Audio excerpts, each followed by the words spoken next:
حسین والے جتنا لٹاتے ہیں ایک دن میں، کسی یزیدی خزانے میں اتنا مال نہیں ہے، کسی یزیدی خزانے میں اتنا مال نہیں ہے۔ معزز سامعین کرام، میرے دوستوں، بزرگوں اور بھائیوں، آج ہم تمامی حضرات کا اس نور و نکھت اور عرفاں بھری محفل میں اکٹھا ہونا، جمع ہونا تین مقصد کے تحت ہے۔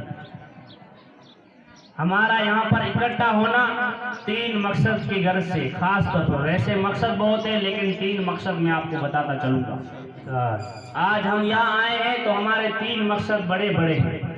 پہلا مقصد یہ ہے کہ ہم سب یہاں پر جمع ہوئے، اکٹھا ہوئے، صرف اور صرف ہمارے ماں باپ کی، ہمارے تمام بھائیوں کی مغفرت اور بخشش کے لیے، اور خاص کر آج مرحوم محبوب عالم کی دعائے مغفرت کے لیے یہاں پر حاضر ہوئے۔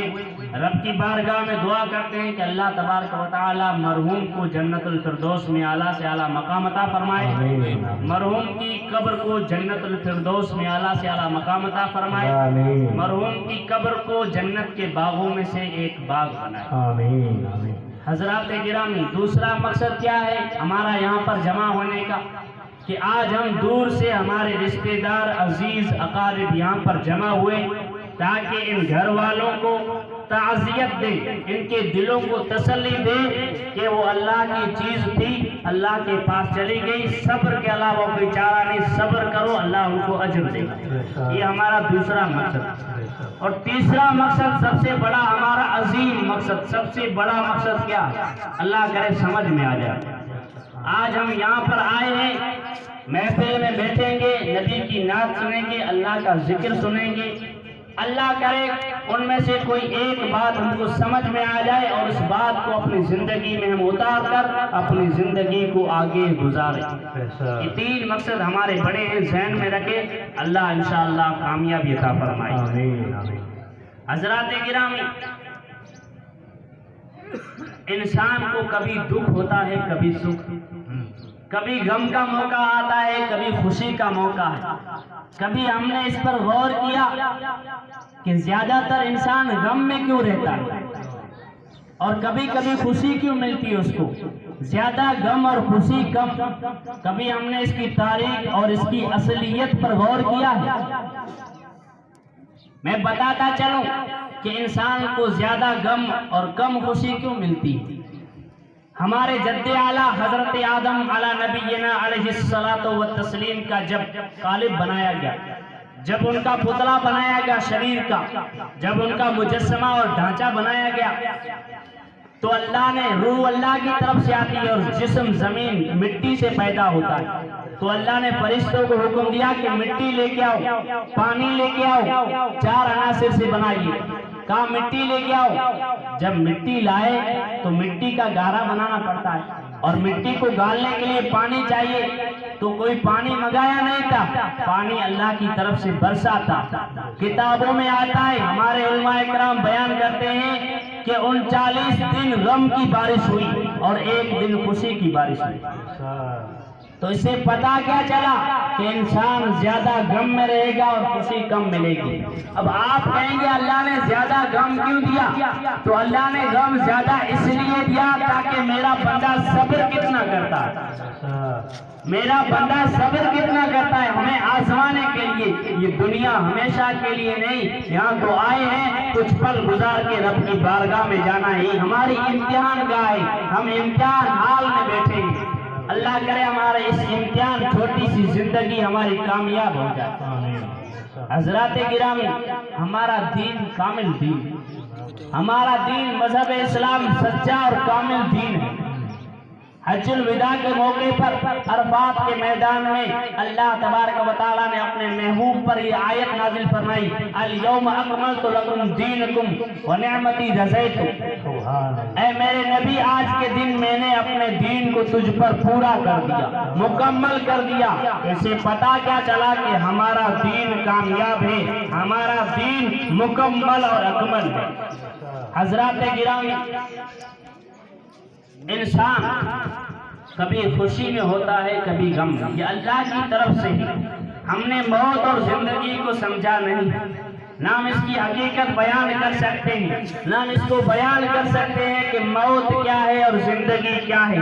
اللہ نے 29ویں پارے میں فرمایا وَخَلَقَ الْمَوْتَ وَالْحَيَاةَ لِيَبْلُوَكُمْ أَيُّكُمْ أَحْسَنُ عَمَلًا۔ میں نے موت اور زندگی کو پیدا ہی اس لیے کیا ہے تاکہ انسان کو پرکھوں، انسان کا امتحان لوں کہ کس کا عمل اچھا ہے۔ اور میں موت کیا ہے زندگی کیا، جس کے دل میں ایمان ہو، رسول کا سچا عشق ہو، وہ مر کر بھی زندہ ہے۔ جس کے دل میں رسول کا عشق نہیں ہے، ایمان نہیں ہے، وہ زندہ رہ کر بھی مردہ۔ اگر زندہ ہوتا تو مسجد میں اذان آ رہی ہے، اگر زندہ ہوتا تو مسجد میں آ جاتا۔ زندہ نہیں ہے اس لیے سے قرآن نے کہا مردہ۔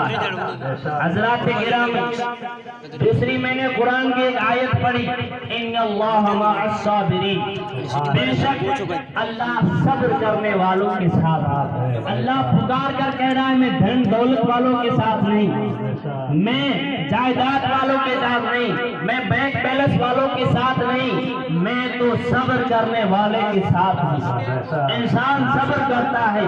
میں آپ سے ایک سوال پوچھوں گا، آپ سے ایک سوال پوچھوں گا کہ اللہ کی زندگی دی، اللہ ہمارا خالق ہے، اللہ ہمارا مالک ہے، جو کچھ اللہ نے ہمیں دیا سب پروردگار پاک کا ہے، سب اللہ تبارک و تعالی کا ہے، سب اللہ کا ہے۔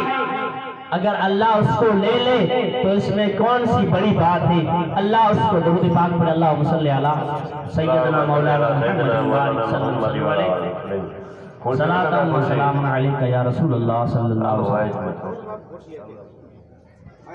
حضرات گرامی، میں آپ کو بتا رہا، ذرا توجہ دوں گا، توجہ دیجئے ذرا۔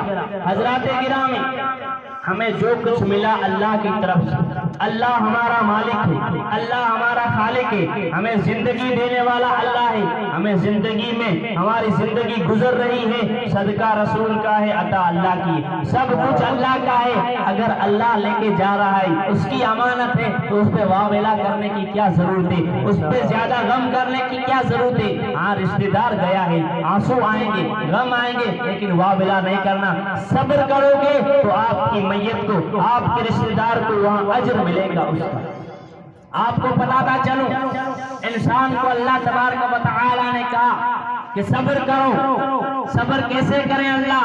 تو کہا میرے ولیوں کو دیکھو، میرے نیک بندوں کو دیکھو، اگر ان سے سمجھ میں نہ آئے تو قرآن کھولو، قرآن کے اندر میرے نبیوں کے قصے ہیں، ان قصوں کو پڑھو، میرے نبیوں کے قصوں کو پڑھ کر سبق لو کہ کس طرح صبر کیا جاتا ہے، کس طرح آقا علیہ السلام کی دیوانوں صبر کس طرح کیا جاتا ہے، نبیوں کے قصے پڑھو۔ حضرات گرامی، بڑا طویل قصہ ہے آدم علیہ السلام کا، بڑا طویل قصہ اور کہانی ہے، لمبی کہانی ہے۔ میں آپ کو بتاتا چلوں، جب حضرت آدم علیہ السلام اس دنیا میں تشریف لائے، حضرت حوا تشریف لائی، تو اللہ تبارک و تعالی نے انسان جب پیدا ہوا اس کی شادی پہلے والے حمل کی بچی سے، یہ اللہ کا حکم تھا، کسی کا بنایا ہوا نہیں تھا، اللہ نے حکم دیا، اسی کے مطابق حضرت آدم علیہ السلام کرتے رہے، نسل بڑھتی رہی۔ پھر اللہ تبارک و تعالی کے حکم سے حضرت آدم علیہ السلام کا ایک بیٹا حابل پیدا ہوا، ایک قابل پیدا ہوا۔ حابل کے ساتھ بھی ایک بچی پیدا ہوئی، قابل کے ساتھ بھی ایک بچی پیدا ہوئی، لیکن قابل کے ساتھ جو بچی اس کی بہن پیدا ہوئی بڑی خوبصورت تھی، بڑی خوبصورت تھی۔ حابل کے ساتھ بھی پیدا ہوئی اس کی بہن، لیکن قابل نے کہا حضرت آدم سے کہ میں اسی سے شادی کروں گا۔ کہا حضرت آدم علیہ السلام نے یہ تیری بہن ہے، اللہ کا مجھے حکم نہیں، وہ تیرے ساتھ پیدا ہوئی، اس کو حابل کے ساتھ شادی کروں گا، جو حابل کے ساتھ پیدا ہوئی اس سے تیری شادی ہوگی۔ اس نے کہا نہیں، میں قتل کروں گا حابل کو، اس سے تو شادی نہیں کروں گا۔ اللہ اکبر، حضرت قابل نے حضرت حابل کو قتل کر دیا، دنیا کا پہلا قتل وہیں سے شروع ہوا۔ قتل کر دیا. 7 دن تک اپنے بھائی کی لاش کو کندھے پر لے کر گھومتا رہا. اس کو پتا نہیں کس طرح دفن کیا جاتا ہے, کس طرح قبر بنائی جاتی ہے, اس کو پتا نہیں تھا. قبر کا وہیں سے سلسلہ شروع ہوا تو آگے دیکھتا ہے اللہ کی طرف سے ایک کنواں ہے, ایک زندہ ہے, ایک مردہ. ایک کنواں اپنے مردہ کنواں کو چونچ سے کھڈا کھود کے زمین میں اس کو دفن کر رہا ہے. حضرت قابل نے اس دیکھا, اس کے دماغ میں تشریح ہوئی کسی طرح میں اپنے بھائی کو دفن کروں گا.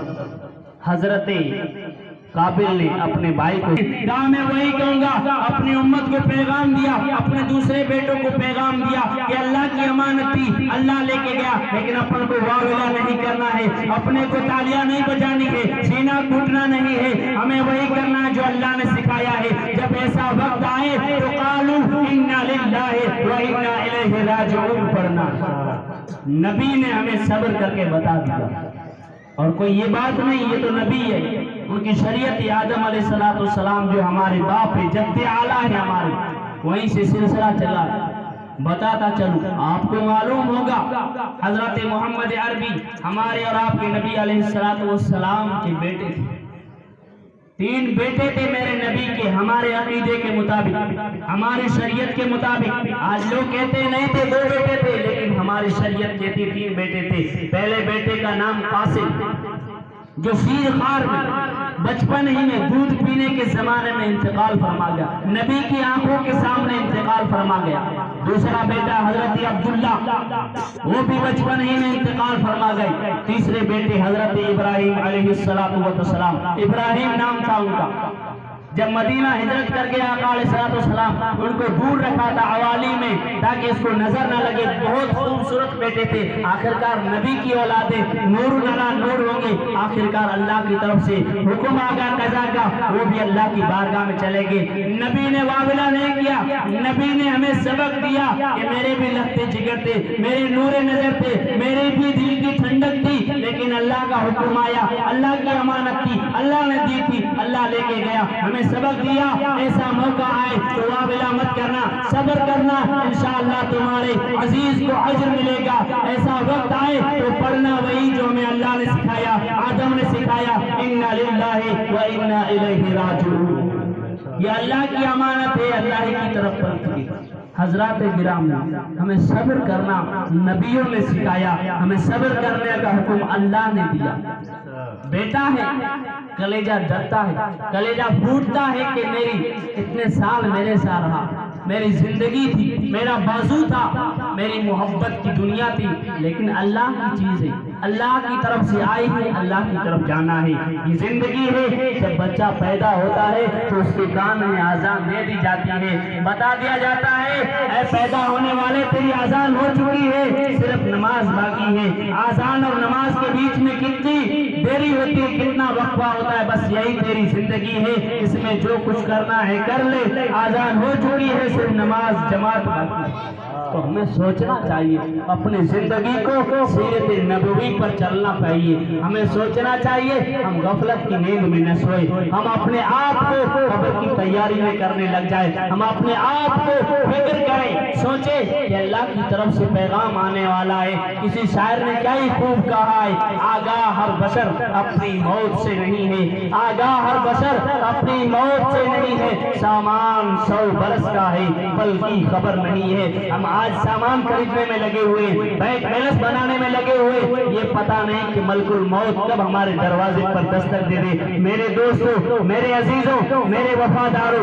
اگر اپنی قبر کو روشن کرنا ہے, اگر اپنی قبر کو منور کرنا ہے, آقا کا دیدار کرنا ہے, تو قسم خدا کی اپنی قبر کو روشن کرنے کے لیے تلاوت سے محبت کرنی ہوگی, مسجدوں کا دروازہ پکڑنا ہوگا, مسجد سے محبت کرنی ہوگی, مسجدوں کو آباد کرنا ہوگا, سجدوں سے محبت کرنی ہوگی. قسم خدا کی ہماری قبر بھی روشن ہو جائے گی, ہماری آخرت بھی روشن ہو جائے گی. حضرات گرامی, آپ نے ابو طلحہ انصاری حضور علیہ السلام کے بڑے صحابی تھے, اور ان کی اہلیہ, ان کی گھر والی جن کا نام کتابوں میں ام سلمہ انصاریہ آتا ہے, ان کے پاس ایک بیٹا تھا, ایک ہی بیٹا تھا. صحابی کا نام ابو طلحہ انصاری, اور ان کے گھر والی کا, ان کی اہلیہ کا نام ام سلیم انصاریہ. سلیم انصاریہ، ان کے پاس ایک ہی بیٹا تھا، بڑی تکلیف میں، سانس کی بیماری ہو گئی۔ ابو طلحہ کام پہ جاتے تھے، بیماری بڑھتی گئی، جو علاج کرتے گئے، کیا کرے، کاروبار تو کرنا پڑتا ہے، بیوی کے پاس بچے کو چھوڑ کر کام کرنے کے لیے گئے۔ آخری نگاہ سے دیکھے کہ میں جاتا ہوں کام میں، شام کو لوٹ آؤں گا، انشاءاللہ اللہ شفا فرمائے گا۔ ابو طلحہ انصاری جاتے ہیں کاروبار کرنے کے لیے، جیسے ہی گھر سے نکلتے ہیں بچے کی روح کفن سے انصری سے پرواز کر جاتی ہے۔